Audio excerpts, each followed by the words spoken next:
February, the 26th of February 2026, and in the Avon Wheat Belt Northern it's summer. As I've preluded with the most recent YouTubes that I've done, which have been very far and few between, I've noticed I've been preluding them with, this will just be a short video. That's how I feel today as well. The reason being is I'm not in the mindset. In the early days when I was first doing this channel, it was very raw. Some of the what do you call it, segments would go on for an hour and a half, and some would go for an hour, and they were always around the 40-minute plus. And I was just raw venting, raw expressing, just sharing anything and everything that came out. And then I tried to get a little bit more, give it a theme, give it there was in the middle, about halfway through last year and early last year, where I was really working on formalising the process and giving ideas and feedbacks and homework type scenarios, and I was attempting to get professional. and then what happened was I just stopped doing them altogether. For a very long time, just had big gaps of like up to 2 months, and that's where we're at now. So where we're at now is, it's an extremely informal YouTube channel at the moment, purely for the sake of, we are in a rebirth, reprieve stage of this YouTube channel. And where I am at now is I am attempting to still stay in contact with you all. However, I do not have the same set dedication to making a set time and a set week, because I have so many other commitments in my life at the moment, which are actually leading towards this becoming a formalized, insured business platform. So where I'm actually heading right now is, with the original audience that I've had in mind, some of the beautiful people that I've been in contact with since I think it was 3 years ago, some of the comments you've given, some of the suggestions you've offered, some of the requests you've had, some of the private messages that I've received, all of that is what actually led to and created a flourishment of my confidence as what is labelled an influencer. Like, I'm labelled an influencer via Facebook. I got professional dashboard status, and I can't remember where else I got it from. But as far as the social media IT type personnel go, the people who monitor YouTube and I guess Instagram and WhatsApp, I can't think of it all. The people who do the decision making around what is and what is not okay to be put on social media, and where does each person who does present something fit within that category, those people up the higher echelons of the social media world have labelled me an influencer. And one of the reasons why they've done that is because of my followers, because of because of the length of time I've been doing this as well. And yes, I've had my warnings, not censorship warnings, I've had my, I can't remember what they're called now. But anyways, I've had warnings where they say, okay, this particular content is and you can only do that 3 times, and then you get knocked off for about, I think it's 3 months. And then if you keep doing it, hang on, Xena. Sorry. Xena. Zena, Alvin. What's actually happening is there's a man doing a jog. Zena. It might be someone running from a crime, who knows? He's running pretty fast. Zena! No, this is rude. Sorry you're having to witness this.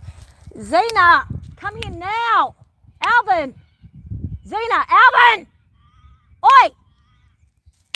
Alright, this is rude. Come here! Come on! Zena! Alvin! Zena! Alvin! Hello? They're coming. Quick, quick! Sometimes they do this with kangaroos, very rarely, okay? But that was rude, man. Okay, thank you, Alvin. Thank you. Zena! Sorry you have to witness this. I've got to deal with this. Zena! Come here now. That was really rude. Rude. That was rude. Alvin, hurry up. Hurry up. Sorry about that, everyone. What just happened, we're on this river, and as you can see, it's empty, empty, empty. And this guy, just out of nowhere, just this man, just went zoom, racing across, like completely. I actually thought, I thought it was a bird or something, big animal from a distance. I'm sorry about that yelling, but it was actually a human in the middle of, like, it was the last thing I expected to see. And obviously Zena and Alvin, they were only a couple of metres away in the bush, but because they were just that further away from me, when they saw the guy and they kept running, initially I was like hoping they would stop and they would come back without me having to say or do anything. So I didn't want to interrupt this YouTube thing. But then I could see they were going to start running, not in an aggressive way, but running. And so then I tried to call them back, and then, as you heard, they were ignoring me. And then they eventually bloody came back. Whew, so sorry about that, everyone.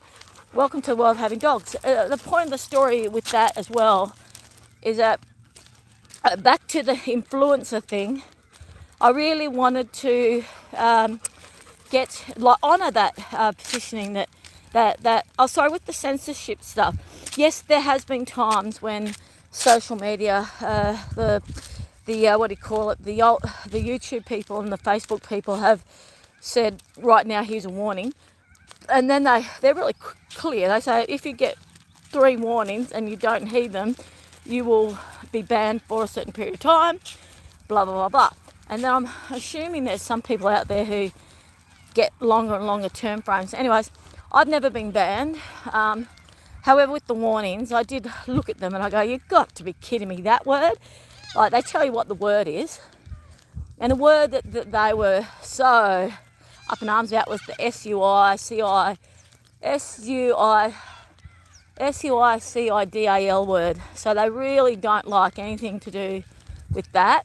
All right, even though if you go on AI, it will actually tell you, give you clear directions of how to do it.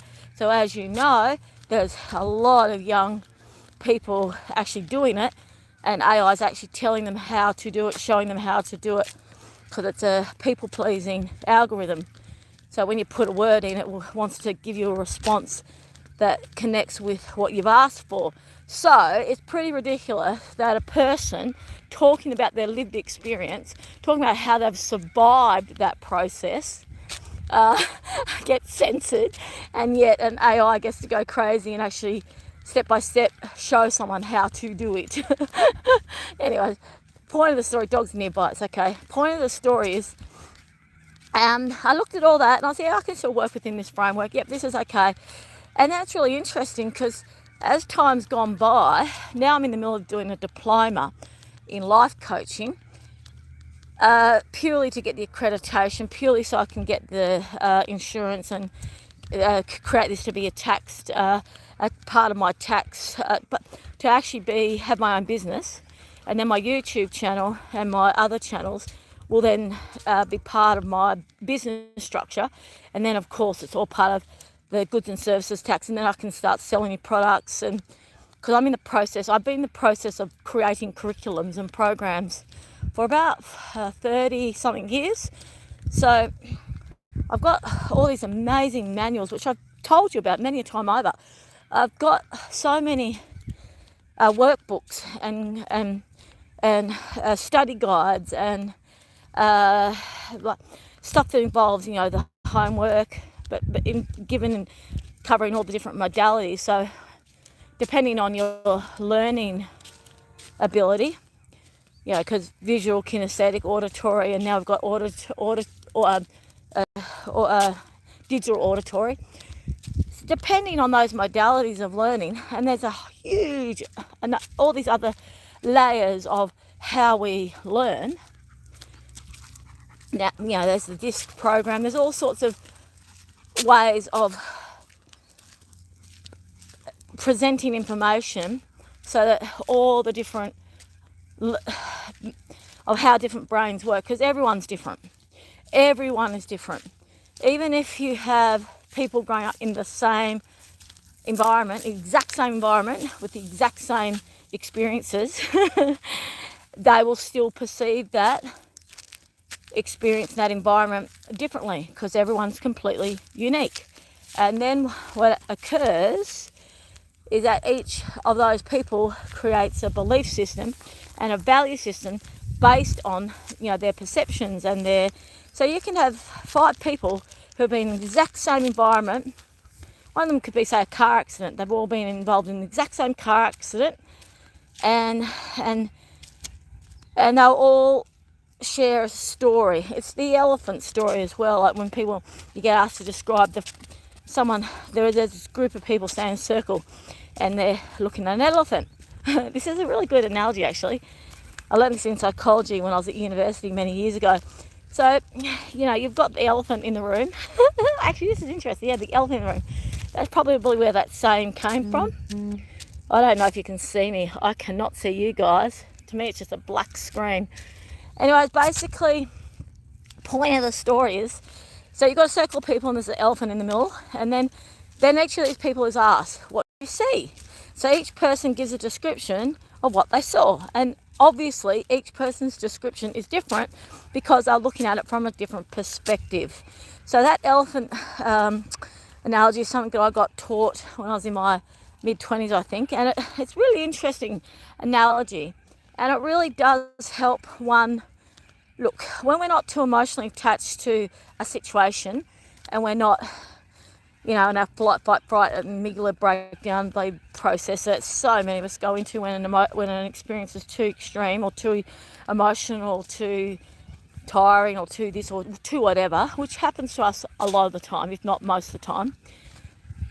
What actually occurs with the elephant analogy is, if we can be mindful of how many people have seen the same situation from a different perspective, it actually can help us create empathy, compassion, understanding, patience, kindness, patience.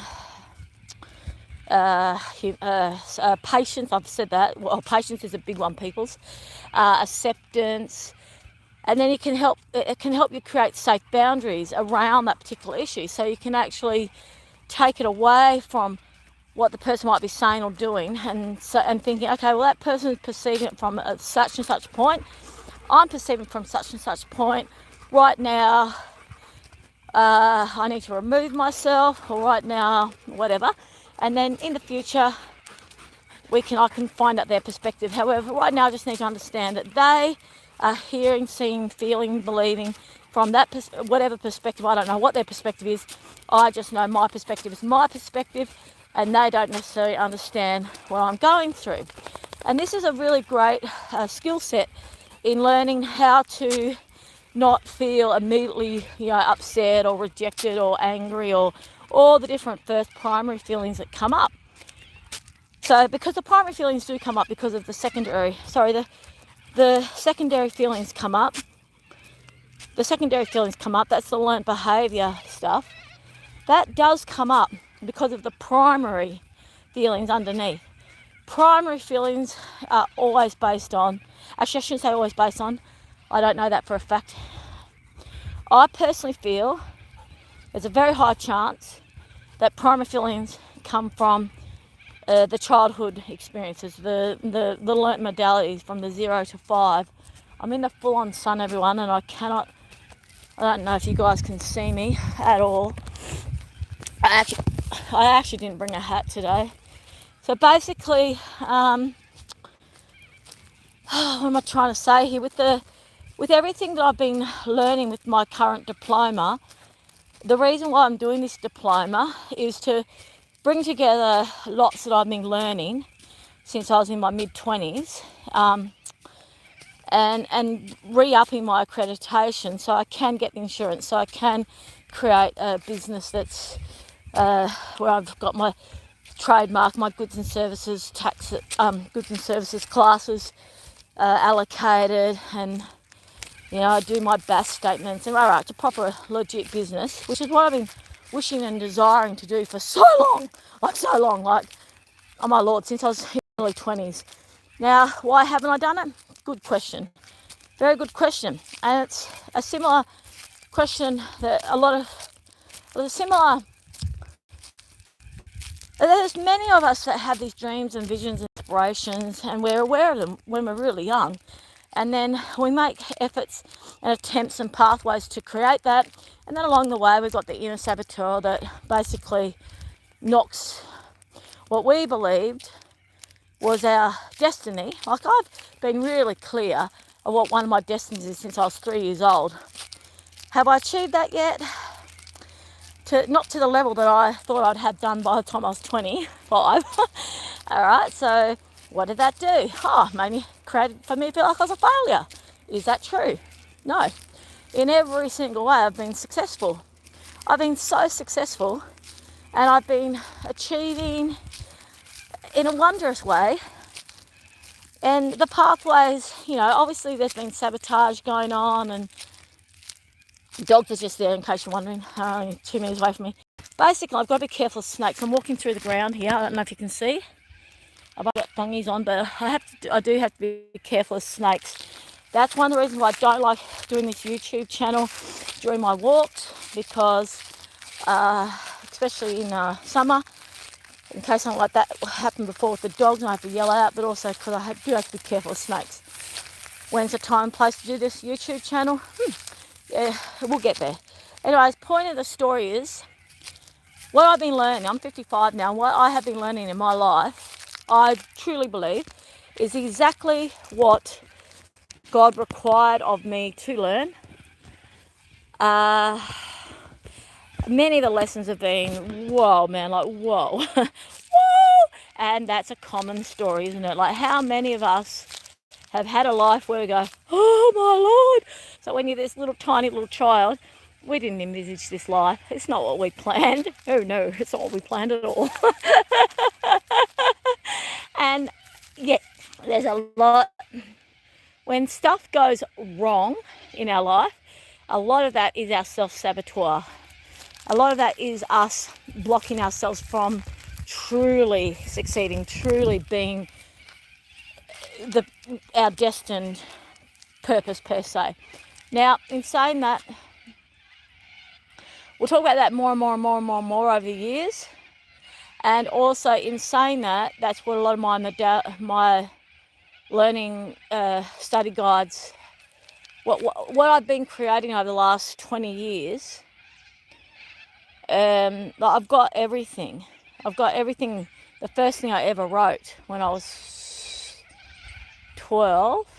And so I've got boxes. I've got about 8 boxes of what I call my toolkit.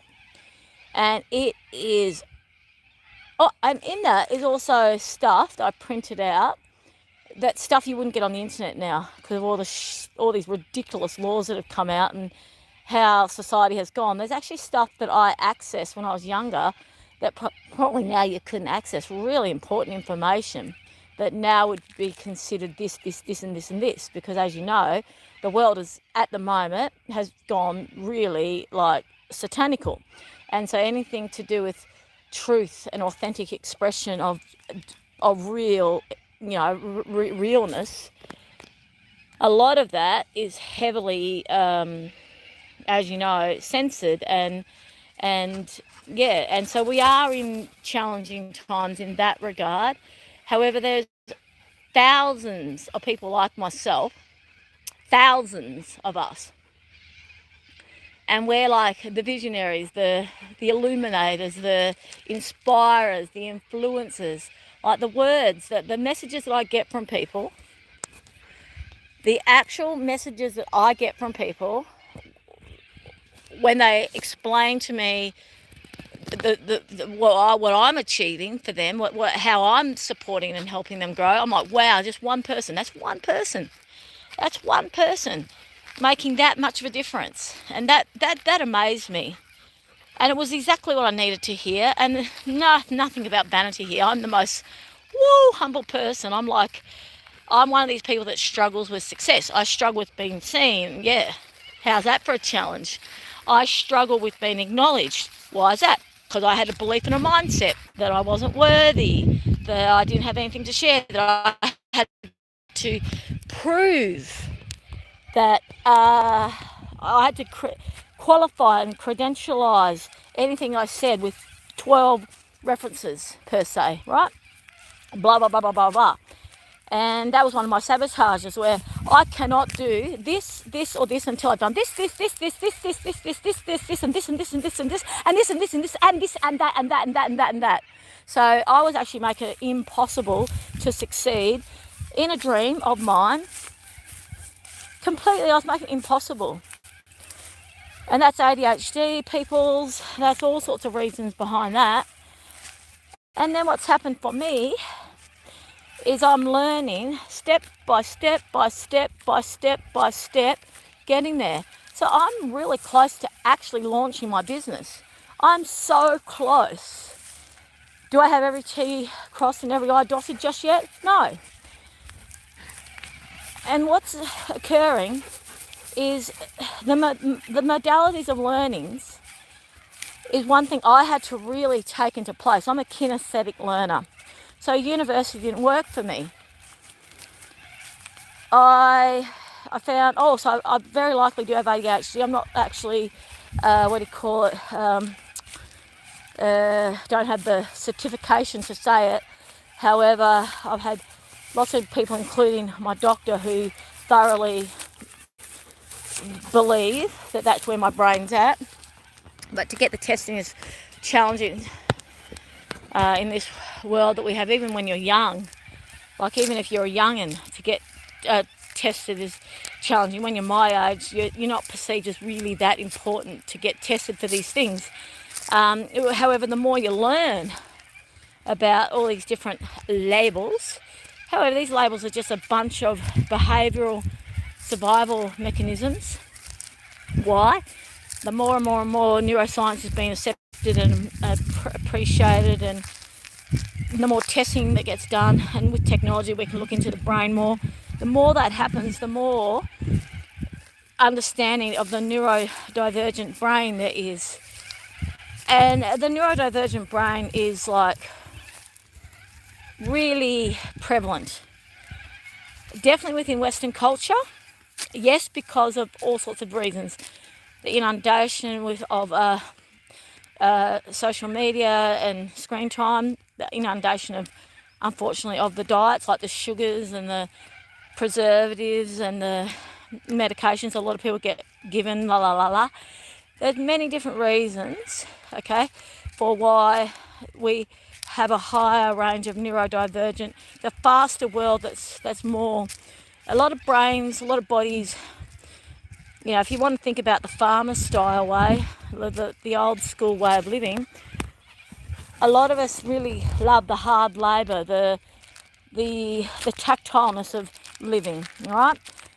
There's a lot of us that don't want to sit in a room on a chair with a screen in front of us and with a roof above us listening and like, that's not at all our modality. That's like, get me out of here. That's actually what makes you want to get out of the world completely.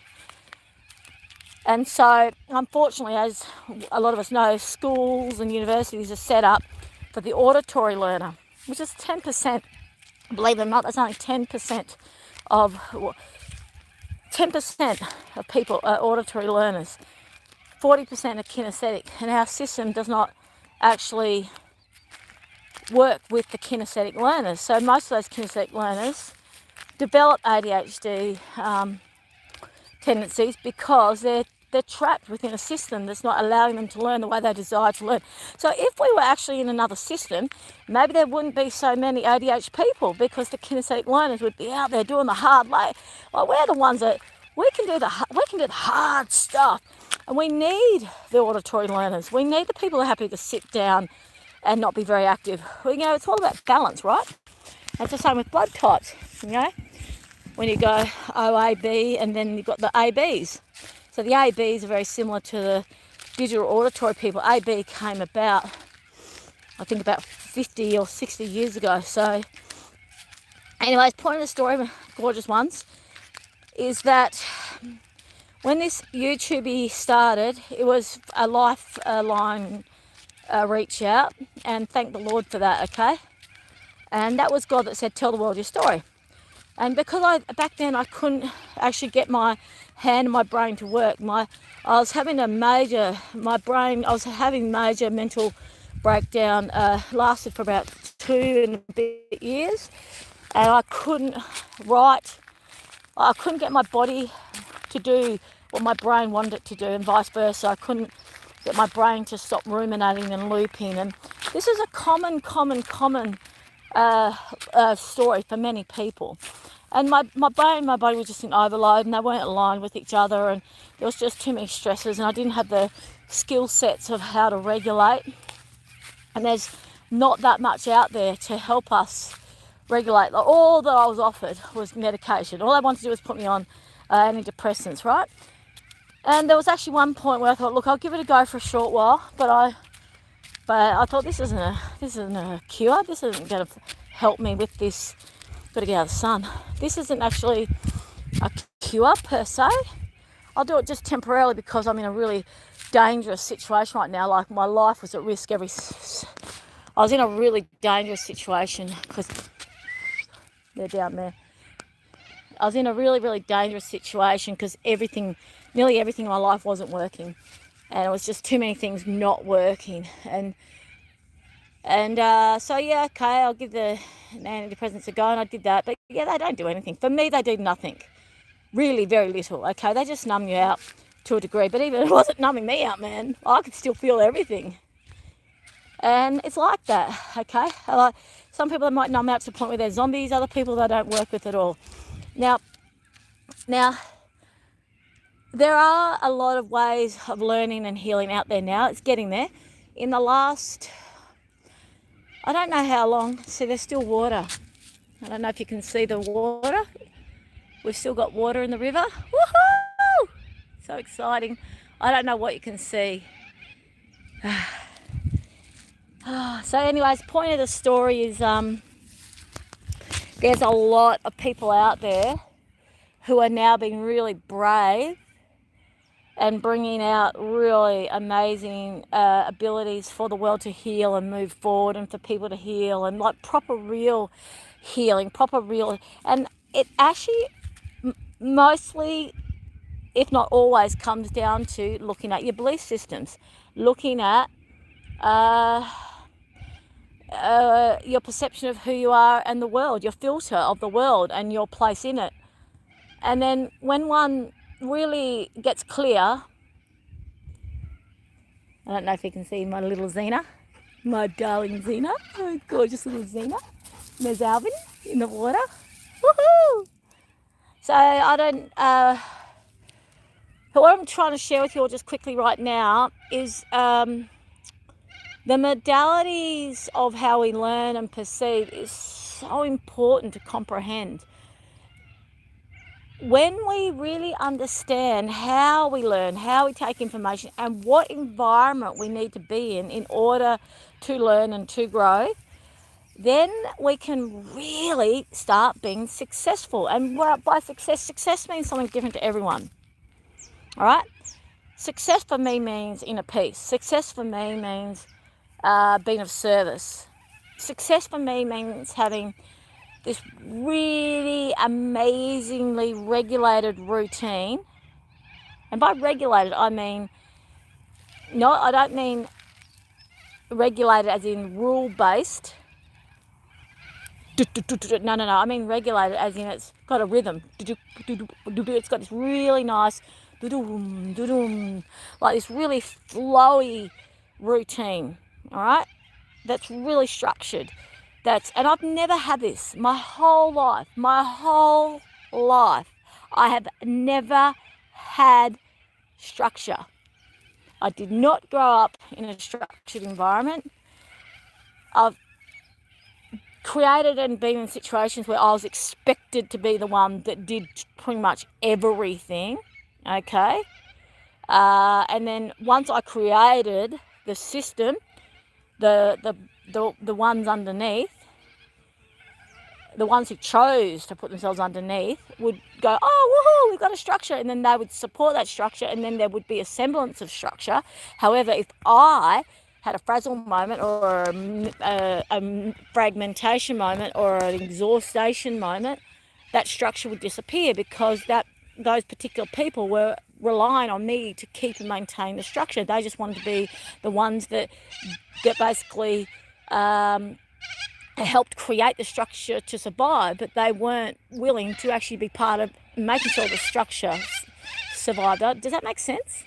They were happy to be part of creating. They were happy to be part of maintaining that the structure moved along, as long as the structure was still in place, right? But if the structure started to lose semblance, they did nothing to make sure that the structure stayed alive. They did nothing to actually, and so the structure, without me making it continue, would fall apart. Now that's not where I wanted to be. Okay. However, I kept being there, and that's where I was the overachiever. I was the rescuer, the people pleaser, the la la la la la, and I had to go into that warrior energy. That warrior woman, like, rah, rah, like, got to make it happen, got to, rah. And all I wanted to do was feel a sense of peace.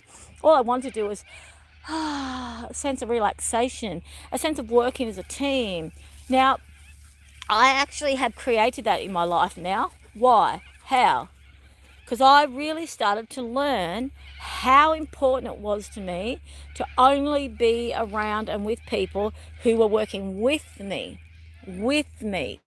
together. We're all working together, and that's called support. That's called teamwork. That's called, anyways, whatever words you want to use. For me, when I really realised I don't want to be the one that does it, I want to be one of the ones that works within blah, blah, blah, blah, blah. Now, yes, I have a skill set that many people do not have. So yes, I'm really good at organising, delegating. I'm really good at seeing the big picture, blah, blah, blah, blah, blah. However, that needs to be respected and honoured by those who are within my circle.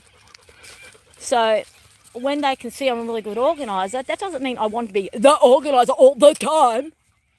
You know what I mean? I don't want to be put in any roles. So what's happened to me and for me is I've chosen to only be around people who enhance my life. So what's actually happened with me is I will only give my energy and be around those who actually create balance with me. It's all about balance. So what's actually happened? The miracle that I am now with people who support my learning modality. I'm now around and with people who love and honour my strength, but do not rely on it. They do not expect it. They do not take advantage of it. They don't get stuck in some codependency, dysfunctional, blah, blah, blah thing where they feel that they have to la, la, la, la, la, and they're and then in those situations, I might even be saying to the person, could you please step up? Could you please la, la, la? But they didn't want to, couldn't, or wouldn't. And so what I've done is learn how to, it's called self-love. I've learned how to only be around people who honour and support, cherish and love who I am.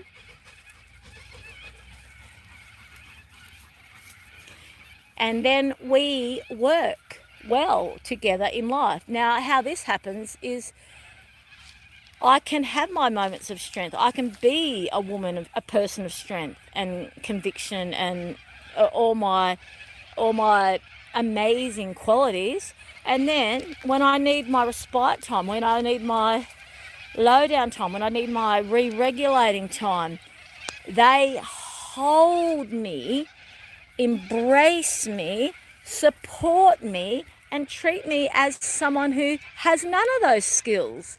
So they might do something like, okay, right now I really need you to drink some water. Or right now, what I would really like to see is that for the next week, you just take some rest time. Just focus on you for a while. And your dream is still there. Your dream is still there. Right now, you need to just pull back and relax and go into yourself for a while in God's grace. And so what that does is these people are giving me, not that I need the permission, they're validating my need to take a step back without calling me a loser or a failure, or they would never use that terminology. What they're actually saying is,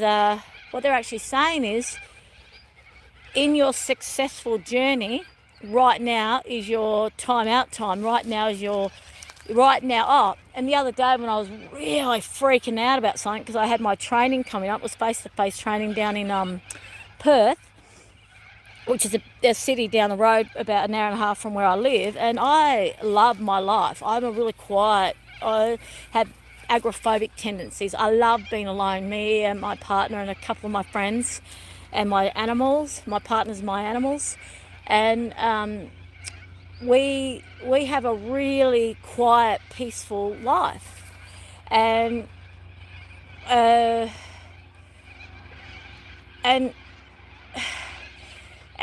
I have a lot of responsibilities and activities that I do within my local town, which is a relatively smallish rural country town in Western Australia, and it's not like a really small, super isolated town. There's only a few hundred people. There's about 6,000 people here. So there are a fair few people here. However, it's still got that quiet, peaceful, it's not a city energy. So when I had to drive down to the city for my training, that was not what I wanted to do. I did not want to be in a vehicle. I did not want to be driving on the road. I did not want to be in the city. I did not want to be around lots of people. The training I was fine with, but it was being around a big group of people, stuck in a room, an air-conditioned, fluorescent lit room, somewhere in the middle of the city from 8:30 to 5 o'clock. So I had a heap of people praying for me to get me through that weekend. With your question, how does that work with family who do not support or are sick? If you're okay about it, I would like you to email me, because the reason why I'm asking you that is I've got suggestions for you, and I've even got resources that I could send you, and it's a really good question, and it happens a lot. Family of origin are generally the main thing that holds people from living their truth. So really what happens, and that ties in your question. I've read no one else's questions. Sorry, everyone. The reason why I haven't been reading anyone's questions is because I'm in the shade right now under this tree, but out there it's really sunny. I don't know if you can still see the sweat, and I couldn't see the screen, and I was walking through grass, whereas now I'm just standing, okay? So I have not seen anyone's questions. In the future, when I do this on a professional level, I'll be on a computer at a desk and I'll have a screen, a computer screen, and I will respond to people's questions in an accountability manner. I will be doing it only to account you and support you to come up with your own answers, to work it out for yourself. There's no codependency. With my business, there will be no codependency. So I will never want anyone to think they need me to get through or to. I will be holding space for you, and I'll be supporting you with resources and tools. A lot of them are from me are learnt from life experience. Also, a lot of them are learnt from higher education, and also peer support and books I've read, and everywhere and anything I share that's not my own lived experience, I will give you the reference and the citing, so you can then do your own research. I have thousands of journals, and as in journals of others, and resources and links, and my toolkit is exceptional because I've been creating this since my mid-20s. Why? Because I always wanted to be someone who was of service to the world, to help the world become a lovely, beautiful, peaceful place. So that's been one of my visions since I was really young. So what I've been doing is I've been collecting information all my life, since I was 12 basically, in order for when I write my book. Okay, but now I realise my book will be a program, and I'm trademarking it, and it will be a study. I was always going to do a curriculum that I was going to present to universities and governments and this and that, I was always going to create a curriculum for people to learn from. Now I've actually going one step further, and I realise I wish to create study guides, and I've got this format that I believe works with all the modalities, and it ties in with what I've learned from others. And everywhere I go, I'll be citing this is a team effort from I've learned this from thousands and millions of people. Others will learn from me. It's called collaboration. I've got to stop now. I need water. Anyways, the point of the story is, your question, how's that work with family who do not support or are sick? My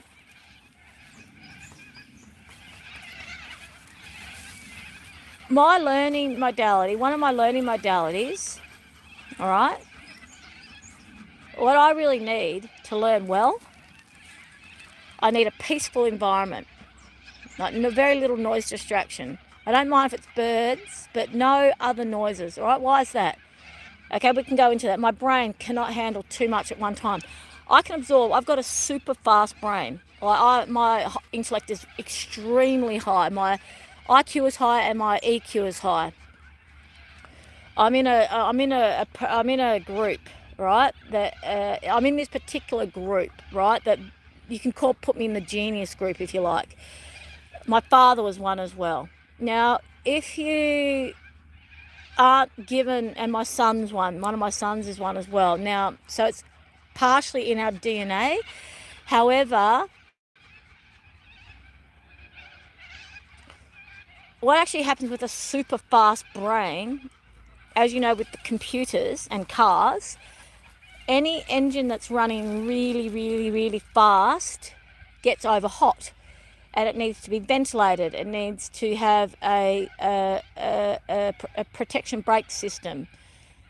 So as you know, with computers, a lot of them are designed for air to come out. They've got certain design factors in them to make sure that the components don't overheat and burn out. And you'll find that with vehicles as well. And the reason why I'm bringing up those analogies is because hopefully you understand that when a brain is working very, very, very fast, and it's a fast processing brain, it actually is so fast that I used to give the analogy, it's like my brain's in fifth gear, but the engine's seized. Now, I used to say that to people. My engine's in fifth gear, however, the engine has seized. So that means the accelerator is the car, is attempting to move at super high speeds. However, the engine is seized and it cannot move at all. So what actually ends up happening is you get this overhot circuit breaker. You get this overhot brain, right? And then what happens is it breaks down, nervous breakdown, because we haven't learnt yet how to get that inner circuit breaker in. That inner circuit breaker within our brains, right, is something that when you grow up in a family where there's a lot of support, where you're all seen and accepted for who you are as individuals. Now, these are relatively rare family of origin environments, okay? This is like what you almost call the perfect family, and they do exist. There are many families out there that have done their research, done their homework, used their heart, got a great support system, have had really amazing upbringings themselves, and they do create environments where these children get to grow in a certain environment where they know they can say, I've had enough, I need time out, la la la. So they get to learn how to regulate their circuit breaker. And there are many of us, if not the majority of us, who do not grow up in that type of environment.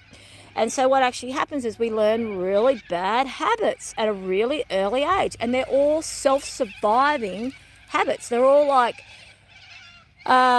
processes that we actually had to learn with no tool set, with no one teaching us. We just had to work it out. And we'd look around for something to help guide us. And a lot of people didn't have good guidance, right? To work out, how do I regulate this? And then a lot of them learnt really bad habits at a really early age. So then what happens is, as you get older, you often maintain, unless you can identify your subconscious, which is like, I think it's 75% of our brain.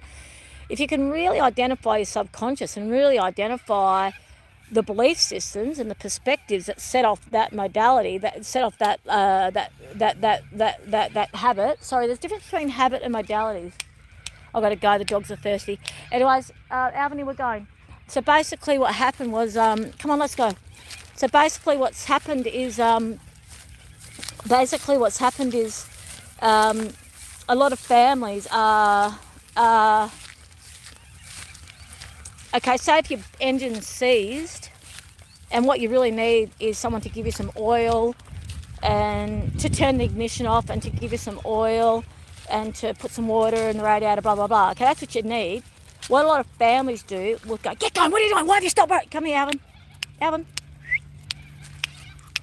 So basically, that's what a lot of families do. They actually see the broken down machine, right? And it creates all these unresolved issues to come up for them, all right? Of all sorts of things, often shame, or don't you let our family down, or this.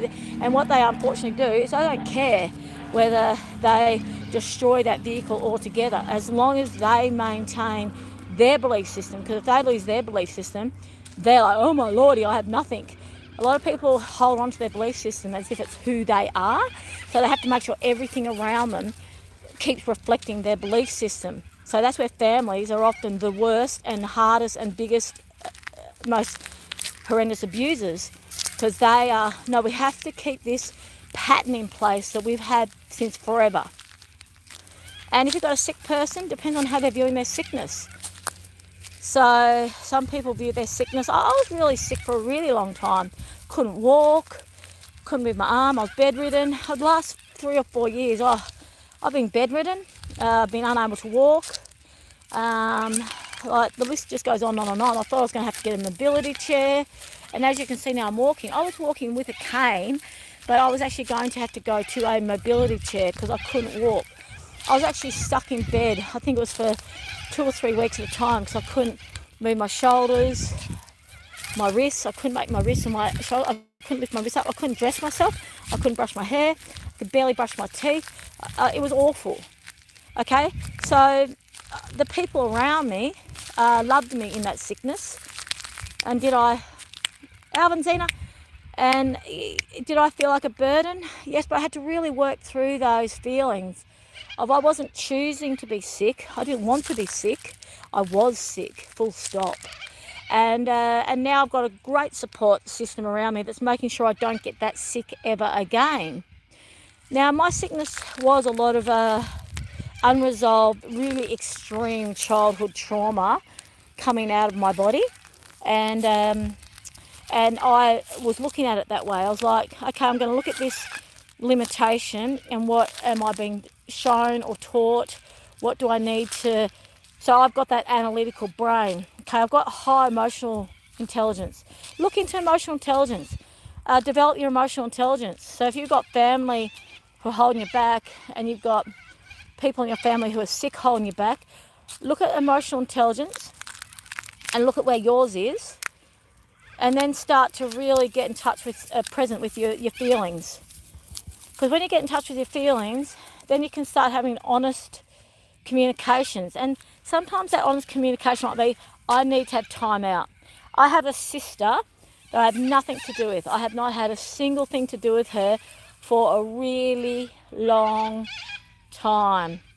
Because one day she saw me being abused by someone, like literally held up. I was off the ground. They had their hands around my throat. I was off the ground, and this person was spitting in my face. It was a stranger, a person on drugs, a stranger, right?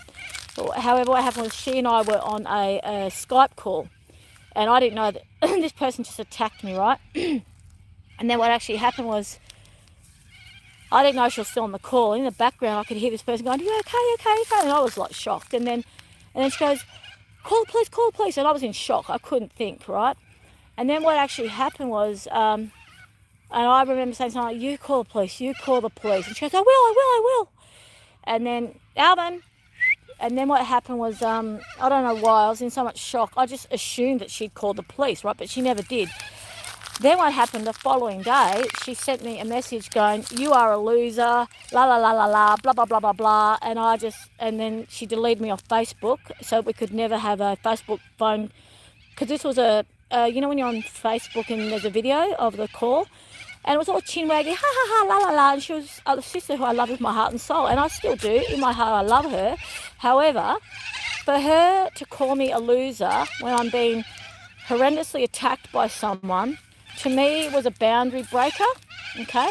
And what actually happened to me was, since then, every person who takes it too far, every person who I believe has abused me just that one step too much, I've put a boundary in place. Boom. And it's not like you don't exist and I've got nothing to do with you. It's like, when you choose to be someone of integrity, when you choose to have a clarifying conversation with me, when you choose to actually get to a point where you want to have a conversation about what's occurred and you want to get to your feelings about what's occurred, I'm 100,000,000,000% there. However, I will no longer be the one that does the fixing, okay? So, Zena, okay, Zena, quick, I've got to go. So Zena, so basically what's happened is I'm learning a lot. I'll talk to you soon, okay, because we're at the big park area and I think there might be a dog over there, okay? God bless, and we'll talk more about that. Good question, and email me, give you some more resources. And everyone, I'm so excited about this journey. This journey is exciting, all right? And I'm 55, and 55 is so young, and I feel really young, okay? I feel like I reckon I'm going to be alive till I'm about 120. So I've got a lot to offer, and I'm super excited. And this YouTube program is where it all started. Well, not where it started, but where it officially started. Mwah. God bless. I've got to get going, get on dog responsibility duty. Okay, God bless. And I've got to be somewhere soon too. Okay, I've got to turn this off. Love you. Goodbye. God bless. Zena.